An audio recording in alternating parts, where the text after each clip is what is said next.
Praise the lord. ఈరోజు దేవుని వాగ్దానము యెషయా గ్రంథము 53వ అధ్యాయం 1వ వచనం. యెహోవా ఏలాగు సెలవిచ్చుచున్నాడు, నా రక్షణ వచ్చుటకు సిద్ధముగా ఉన్నది, నా నీతి వెల్లడియగుటకు సిద్ధముగా ఉన్నది. న్యాయ విధిని అనుసరించుడి, నీతిని అనుసరించి నడుచుకొనుడి. ప్రభువైన యెహోవా తండ్రి ఈ విధంగా మనల్ని పిలుస్తున్నారు. ఆయన పిలుపు చాలా రక్షణార్థమైన పిలుపు. అది మనల్ని నీతిగా జీవించమని, నీతిని అనుసరించమని, ఆయన ధన్యతను పొందుకోమని, ఆయన నీతి కిరీటాన్ని మనం పొందుకోమని, ఆయన రక్షణానందాన్ని మనల్ని పొందుకోమని ఆయన పిలుపునిస్తున్నారు.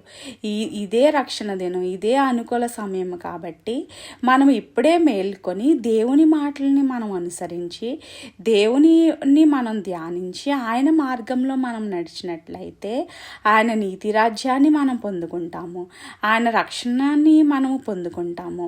కాబట్టి ఈ పిలుపు ఓన్లీ ఇశ్రాయేలీలకు మాత్రమే కాదు, యావత్ ప్రపంచానికి కూడా దేవుడు ఈ పిలుపునిస్తున్నారు. కాబట్టి మనందరము కూడా ఆయన రక్షణానందంలో ఎదగడానికి, ఆయనలో మనము జీవించడానికి, ఆయన నీతి రాజ్యాన్ని మనం పొందుకోవడానికి ప్రభువైన యేసుక్రీస్తుని మనకి ఎల్లప్పుడూ కూడా సహాయం చేసి మనల్ని రక్షించునుగాక.